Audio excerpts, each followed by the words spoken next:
Welcome to Artful Aging with your host, Amy. Are you a senior or a caregiver of a senior looking for support and direction?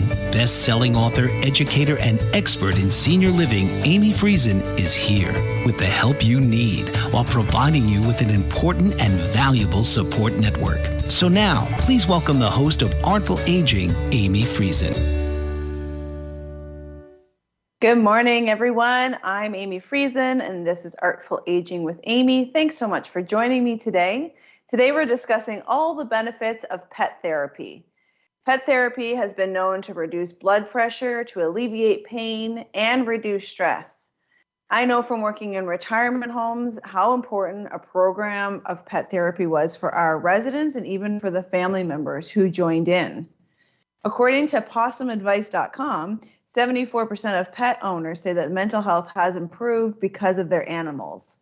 As for individuals on the journey with dementia, animals can provide a sense of calm and responsibility, which people often feel that they lose as the disease progresses.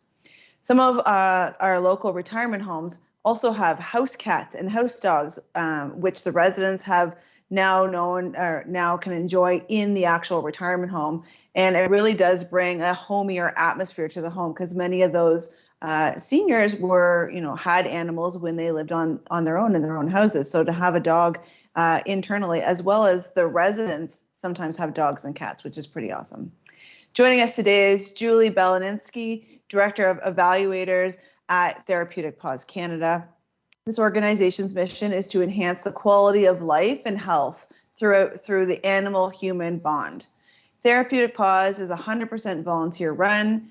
It's an organization and registered charity that operates across Canada and offers free pet therapy to long-term care centers, hospitals, schools, stay-away programs, hospices, courtrooms, and I'm sure much, much more. Welcome, Julie. Thanks so much for joining me today.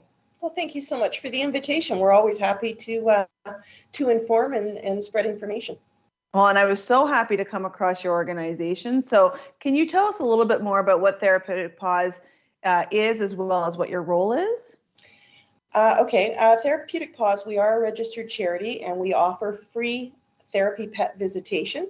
The organization started with the lady who is our current chair. Her name is Judy Sauvé in Hawkesbury, Ontario, sweet little town, with Judy and 6 volunteers.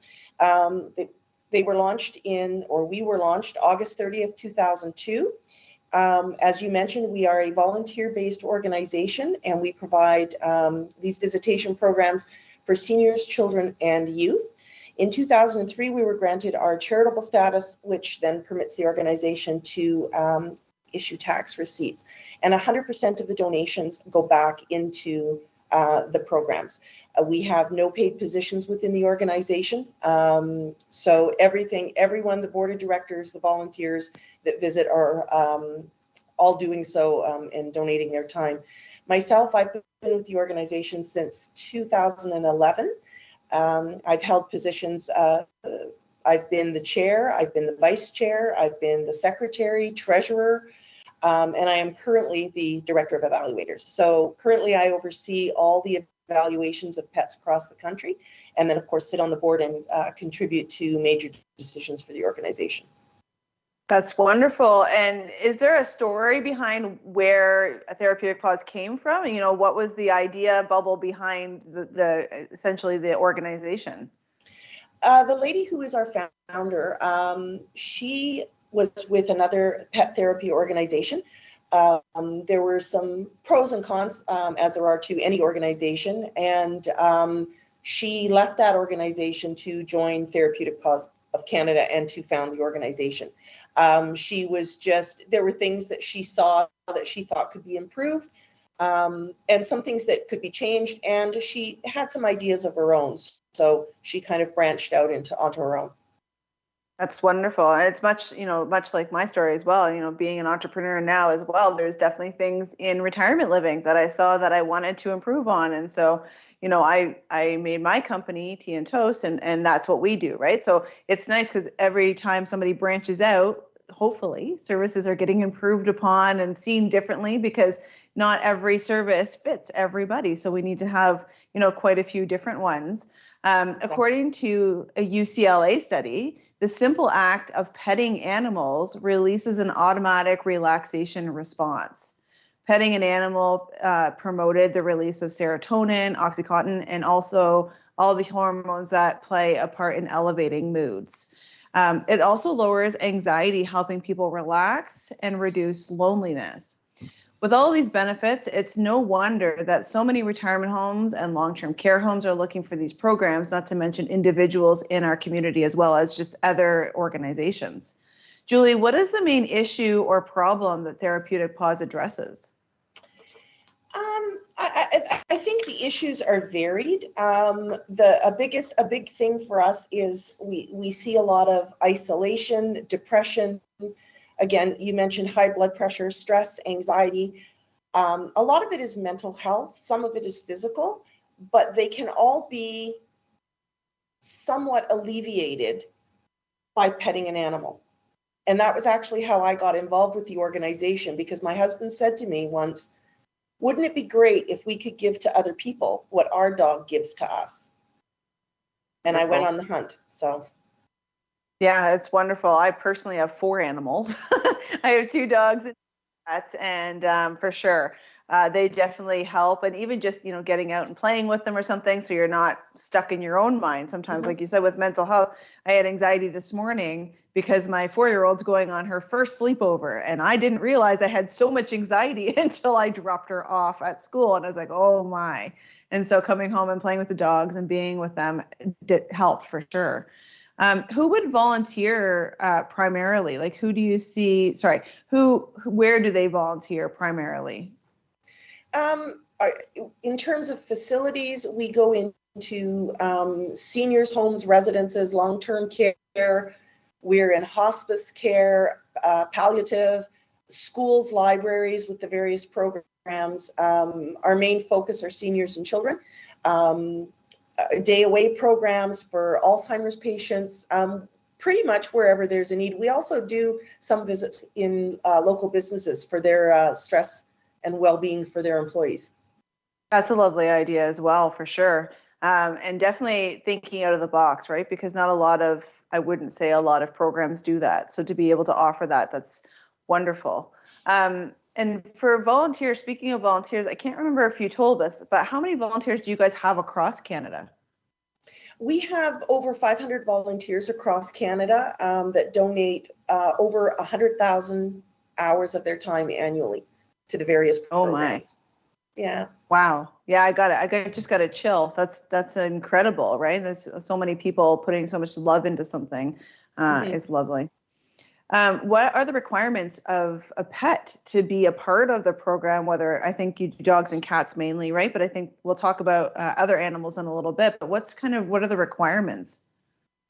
So for the pet themselves, the pet must be minimum of 1 year of age to participate in either a cat or a dog evaluation. Basically, we just look for pets that are very well mannered and social. Not all pets are cut out to be therapy pets. Sometimes the handler wants it more than the pet does. So we're looking for pets that are very socially outgoing, that are eager to meet people, and that like nothing more than to stand there and to be pet and to be loved on by someone else. Sometimes we'll see in an evaluation that a pet is constantly avoiding, maybe they're panting excessively, drooling, and it just may be that they are not suited for that role. We take the well-being of our pets and our volunteers very seriously. We will tell our volunteers, if you notice your dog is stressed on a visit, end the visit and remove your dog, because the last thing we want is for these animals not to enjoy what they're doing. For sure. Yeah, I can just see Sigmund, he's my dog, and he's an Australian Shepherd, and he's got a bobtail. And so every time I meet somebody new, his whole butt wiggles, and I can see he would definitely enjoy that. And Ruby is my other dog, who's a collie, she's an Australian Shepherd collie mix. And she's tiny, but she loves to jump up because she wants to give people hugs and she wants to kiss them right on the cheek, right? So I always thought that they would also be a good fit as well. And I remember too, when I used to work in the retirement homes, seeing not only the residents, but also the staff and the families all get involved because, most people love animals depending on, what kind of animal lover they are. Do you see that when you guys go and visit? Yeah, it's interesting because sometimes it's a little bit of a mob scene.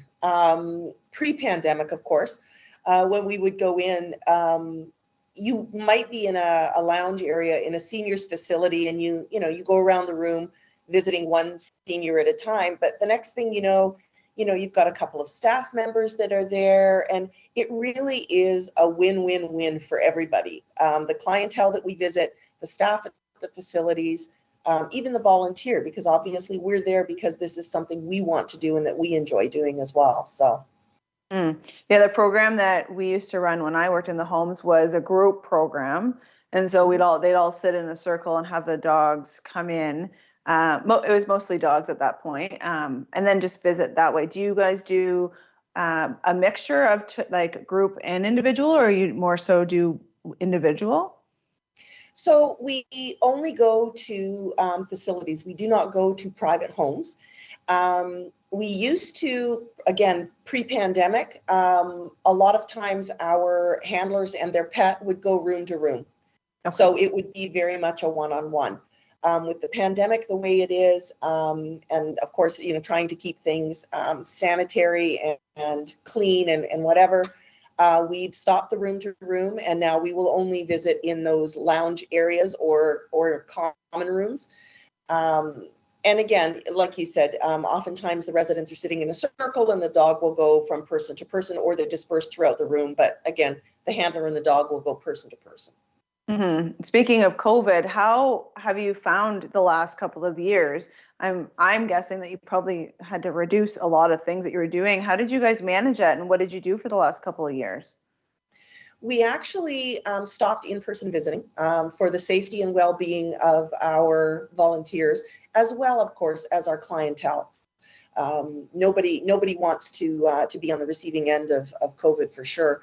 But during that time, we discovered the world of virtual visits.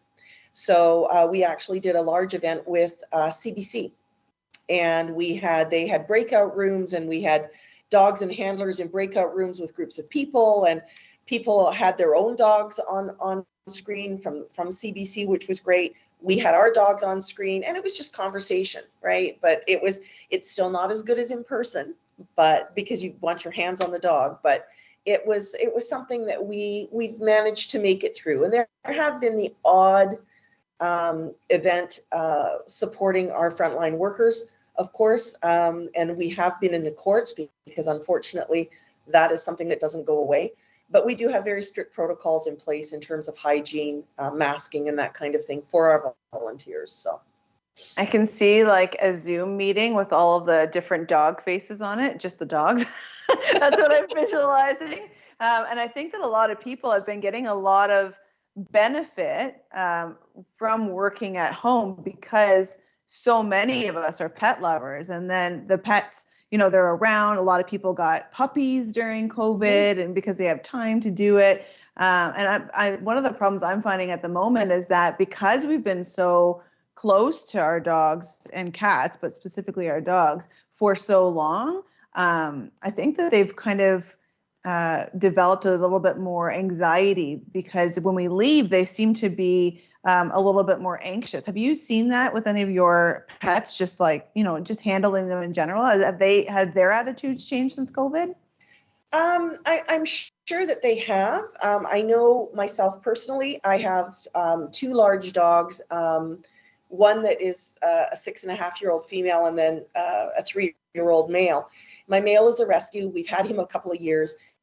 But when I take my female to work, even though he has always been crated, she's always been free to roam. He gets a little bit antsy in his crate when she's not there. So they like the company too.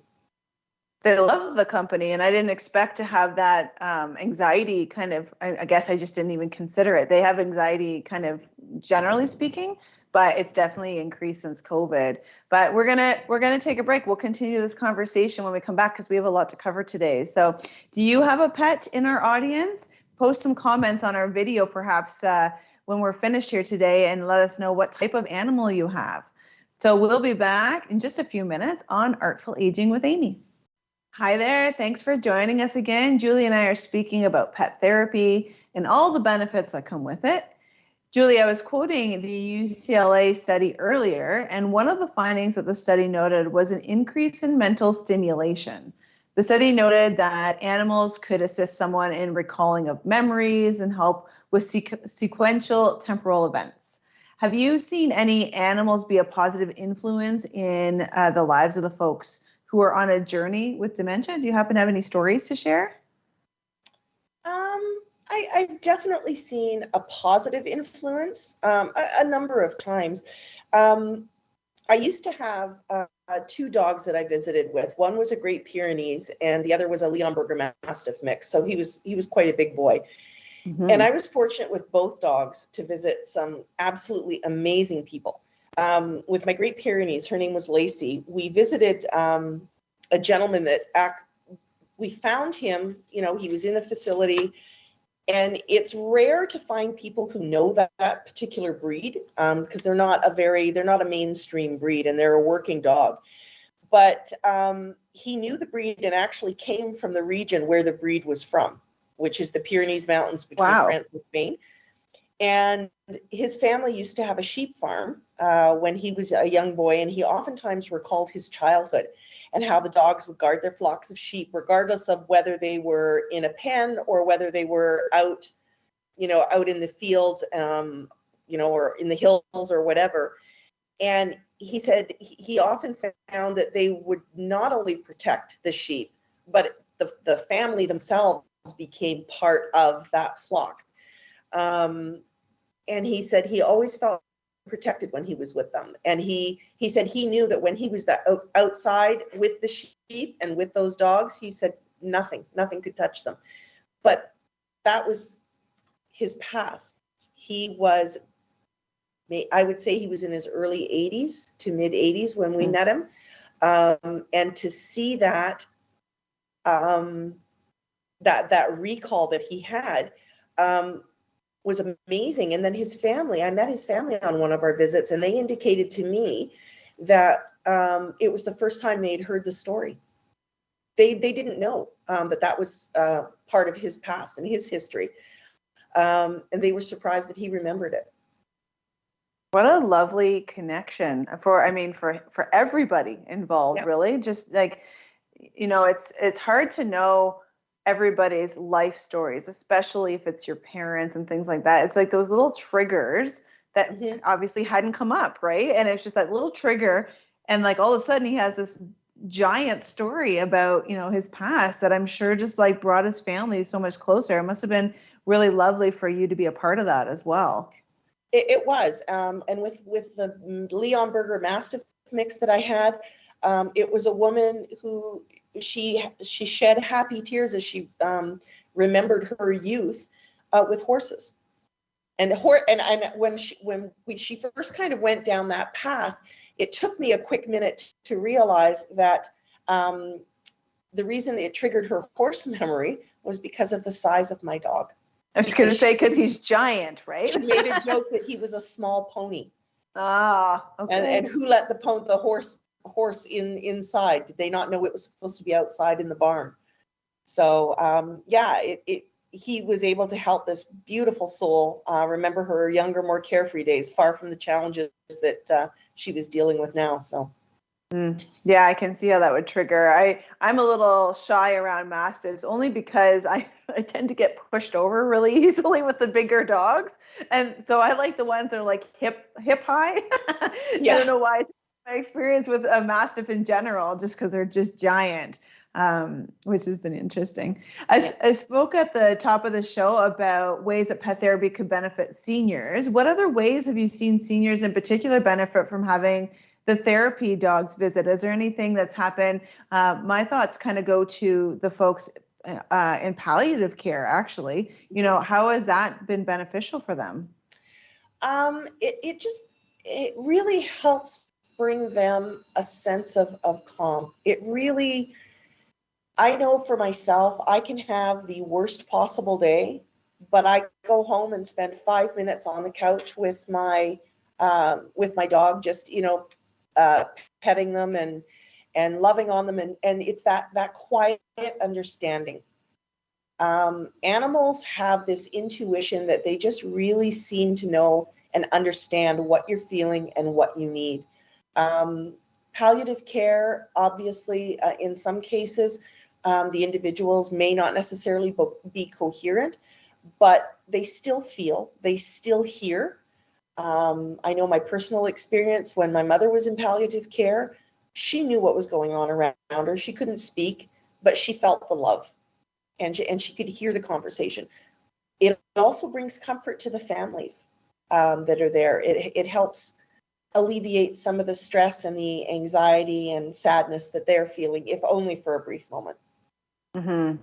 Yeah, I was one of my previous guests talked about how she actually snuck her cat into the hospital to see her dad because her dad loved cats. She put it under her coat and snuck it up to the hospital bed because unfortunately he was passing away, and like she wanted the cat to be there because he has such a bond with the cat, and that happened so well. Even with my 4-year-old, right? Sigmund is the dog man of the house, right? And so if Eva's crying or yelling or hurt or anything really, he's coming to the rescue. And if there's a noise at night, he's coming to the rescue because he wants to make sure that everybody's protected, which is such a lovely thing, except for when it's like 4 a.m. and there's a raccoon outside or something, and then he wants you to know that raccoon's there, and so everybody wake up, which is not the loveliest thing. We often joke about with my particular dogs, because they are a guardian breed. We often joke that the fly that makes the squeak in Alberta is what they bark at 4 a.m. So yeah. Yeah, it's been interesting. Whereas the cats, obviously, I don't know if you have cats, but they just kind of hang out. They're just doing their thing. They like to be close. And actually, it's funny, as they age, my younger cat's probably 3 or 4. And as she's been aging, she's gotten more social. Before, she would just kind of hang out by herself. And now she comes down on the couch and she's hanging out on the couch with us and wants to be pet. So it's been a really lovely to watch them, mature as animals, I guess is the way to say it, eh?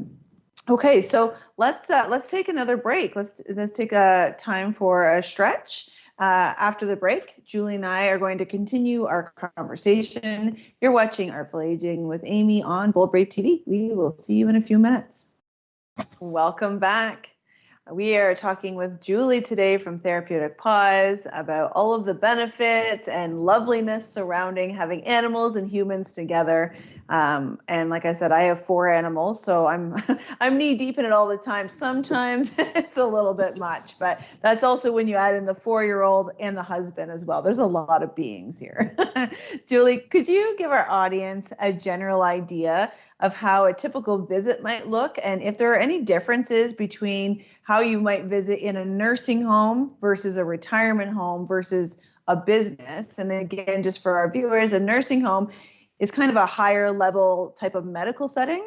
And a retirement home can do medical as well, but they're more of a social setting, just so people can understand what I'm talking about. And then you said you went to businesses and stuff too. So is there a difference, and what does that look like? Retirement home, long-term care, they're very, very similar in the approach. Typically, they are a lot more stringent in terms of, and certainly now in this COVID world that we live in, they're certainly a lot more stringent about who can come in, when you come in, their sign-in procedures. So typically our volunteers will arrive, a few minutes prior to their scheduled time. They arrive in uniform. Uniform for us is a red shirt with our crest on it. The dogs will be wearing a scarf and or a vest. Dogs that we consider child certified, the vest is mandatory for them because it's a really big marker for a kid in a school to understand that dog is safe to approach. And then, they go through a sign-in procedure.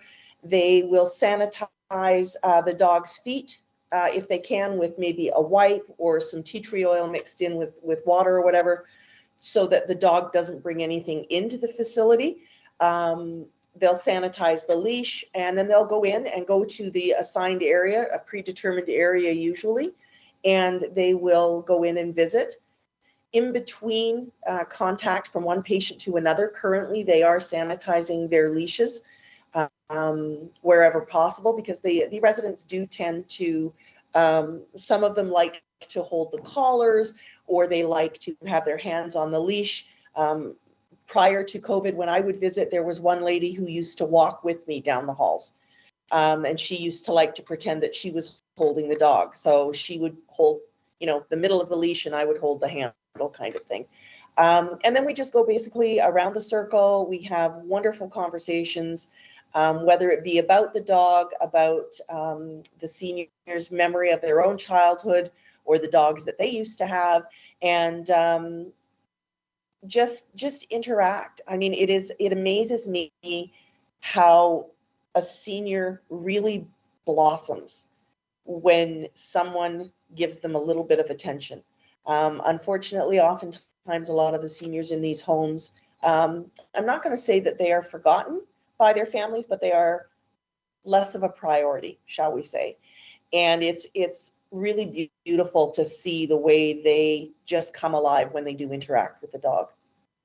For sure. And I can imagine, like I said, when I worked in retirement living, there's a couple of programs so we were trying to get on with one program specifically that was running in our home, but the wait list was substantial. And if you weren't at the top, if you weren't persistent and like getting your name and stuff, it would be difficult, because obviously so many people see the value of these visits. And I just think that's lovely. Is it a different type of visit then when you go to a business, for instance? It is, in that, of course, there's a little less rigid protocols in place in terms of hygiene. However, again, what the facility requires of us versus what we as a TPOC member, that's the acronym for Therapeutic Paws of Canada, it can vary. We always mandate to our volunteers to wear a mask. And to make sure they sanitize their hands, and they do all that. That's no different in a business setting. The difference in a business setting, of course, is just the group of people that you're visiting. Typically, it's in a room. People have signed up to come and visit the pet. And we will also, in a lot of cases, maybe have multiple pets on a business visit, whereas when it is a visit to a senior or long-term care, it is one pet, one handler. Whereas, again, in a business setting, we will maybe have multiple pets going in. I'm guessing in the business setting too, there's probably a big basket of lint rollers at the door afterwards. It's funny you say that, because given the breed that I have, I carry, it's part of my stuff when I go visit. There's a lint roller, because she's a very hairy girl. So yeah. I told you, I got 4 pets. I know all about that fur. there's little the furlets kind of floating in front of me right now. You can only clean so much. You can't get them all. But what reactions do you get from the people when you visit? You've shared with us some of the stories, but is there anything else that you've seen happen? I had one gentleman who, the first time he had spoken in a year and a half, I think it was. His family hadn't heard him speak in over a year. Come on. Yeah. And it wasn't, we happened to be there that day with the dog, and he bent over, he was petting the dog and kind of messing her hair, around her ears and stuff. We could hear this noise, didn't know what it was. And one of his family members bent down and said, "Did you say something, Dad?" And he just continued to talk to the dog. And they hadn't heard him speak in a year. Woo! Tearing up there. That's amazing. Oh my goodness. Yeah, we've been very fortunate. We've seen very positive, very, very positive outcomes. It must be such a joy to be a volunteer in doing this. It's so lovely. We were talking on the break, and so I wanted you to share it here. tell me, because I know that a lot of people do love cats and dogs, for instance, but not everyone. However, that doesn't maybe mean that they couldn't connect with another type of animals. Are the volunteers able to assist those individuals as well? And can you please share about the calls that you get in? Because I thought that was pretty funny. So basically, our particular organization, we only deal with therapy dogs and therapy cats.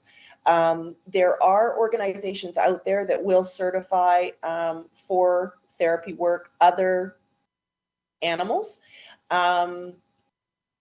I've seen it all, and I've received calls on and emails on things. We've had people ask if we would certify their llamas, chickens, ducks, guinea pigs, pigs, horses. I think I know somewhere in the US there's somebody who actually has, I think it's one of the little baby mini Scottish Highland cows that is certified.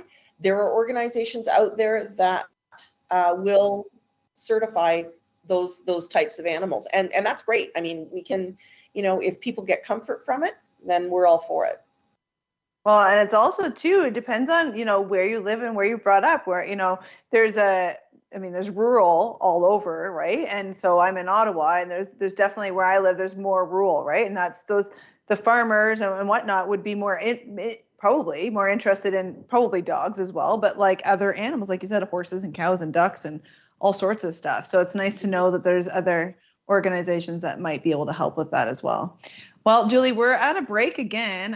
Our time is flying. So I'm going to discuss, Julie and I are going to discuss how folks watching can become a volunteer with Therapeutic Paws. You're watching Artful Aging with Amy. We'll be right back.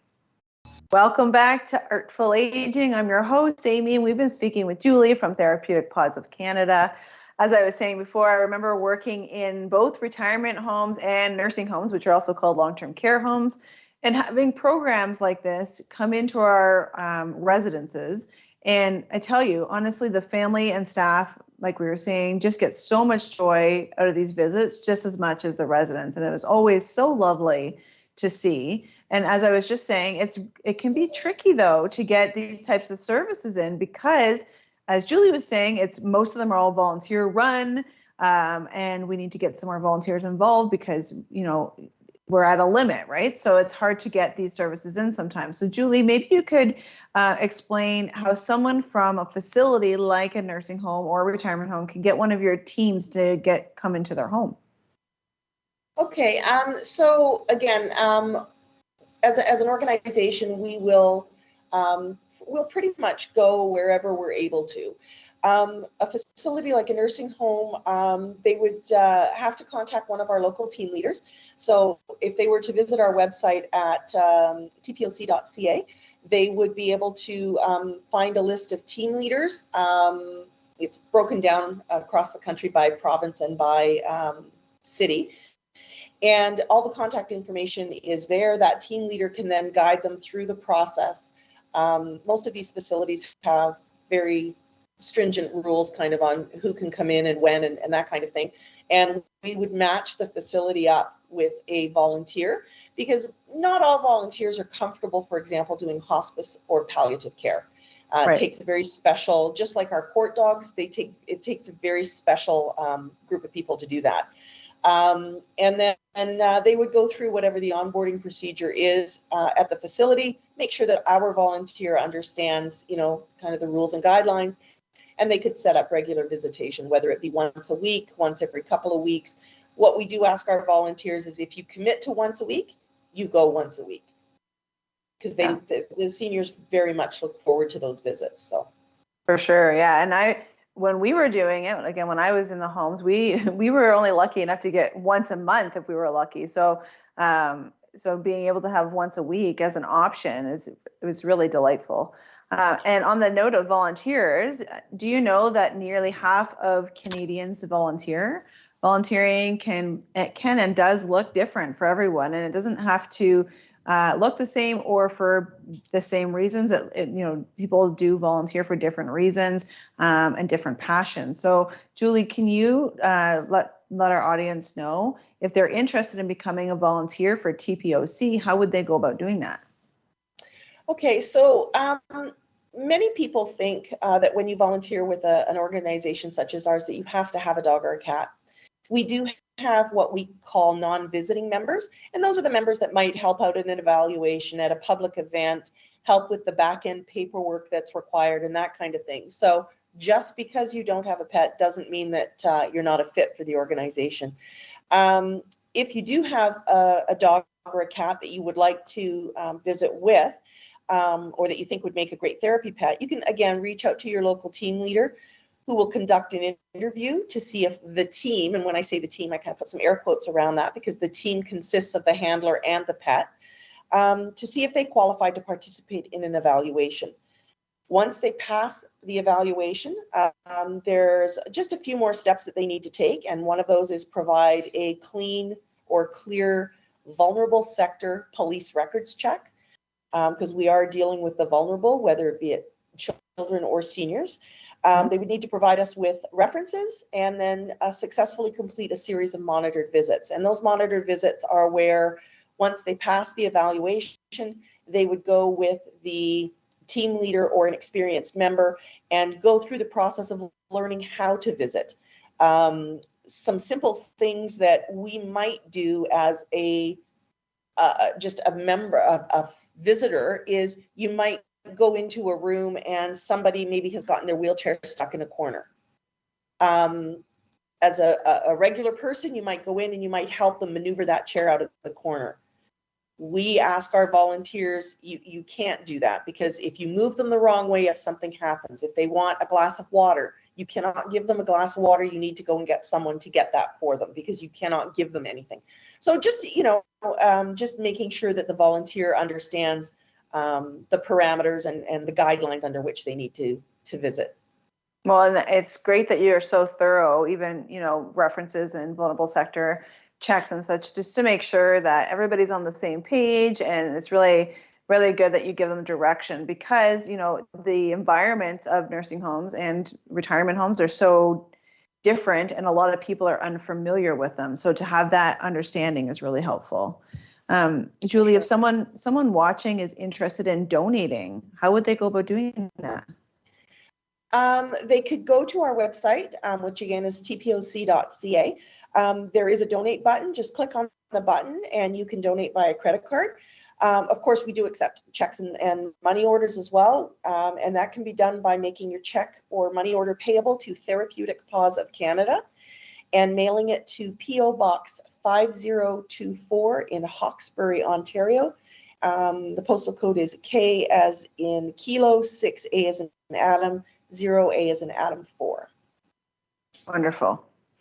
Wonderful. Well, our time has come to an end. Julie, could you please let our audience know how to get a hold of Therapeutic Paws of Canada on social media if they want to follow you or they want to interact as well?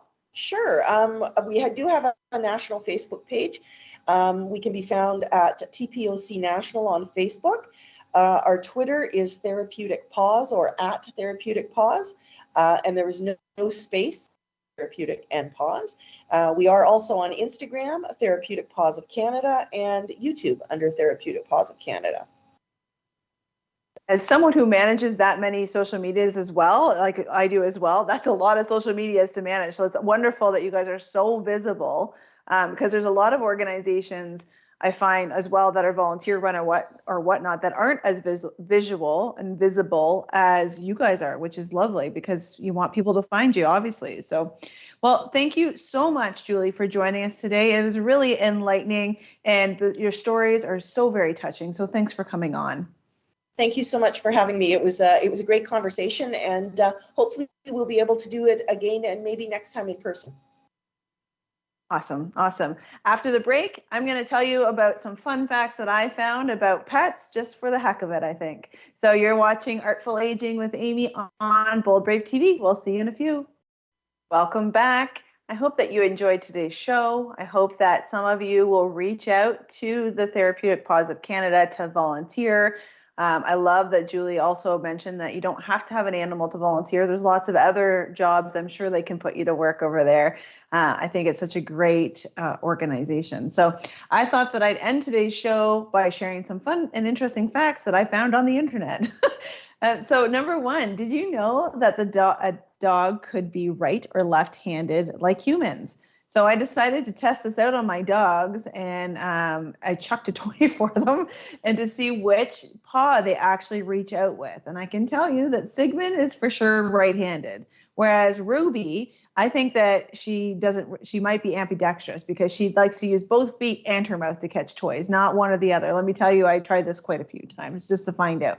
So that was a little fun. You should try that at home and add your comments and let me know. 2, dogs can learn over 100 words and gestures, which puts their intelligence and understanding on par with a 2-year-old, but apparently much easier to train. Again, I've got a 4-year-old, so I can abide by that as well, that, they are very, very intelligent, as you heard us talking throughout this whole show, which is super wonderful. Number 3, let's not forget about cats whose nose pads has ridges in a unique pattern, not unlike a person's fingerprints. So that was really interesting to find out. So if you're looking at your cat, they might think you're a little bit of a weirdo, but check out their nose. And number 4, cats have a better memory than dogs and many other animals. Cats' memories can last longer than 16 hours. And I think in that same webpage, it was saying that dogs maybe last 5 minutes. So significantly longer. So make sure that you don't anger your cat because they're bound to poop in your shoe. And there you have it. That's the best animal facts that I could find on the internet. I hope that you enjoyed today's show. On next week's show, we'll be discussing mediation, both as a senior as well as working together as a family. The elder care journey can be an up and down experience, can be very traumatic and stressful, but there's a lot of beautiful moments in the elder care journey. So mediation helps a lot of families figure it all out so they can communicate just a little bit better. If you enjoyed today's show and found value, please just take a moment to like and share our video or our podcast on our apps that you're listening to. It really helps other families find us. And I would hope that we're covering a lot of information that you as a viewer also finds interesting. So I'm sure that your network would find it interesting as well. Again, over on artfulagingwithamy.com, there are not only the bios, but the links to all of our folks, and you'll find Julie's information there as well.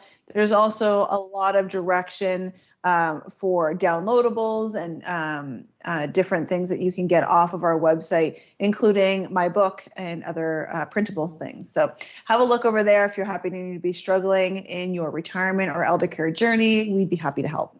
Thanks so much for joining me on Artful Aging today, and I'm wishing you a very wonderful Wednesday. You've been listening to Artful Aging with host Amy. Many folks just like you feel they're alone in their journey in helping a loved one or caregiver.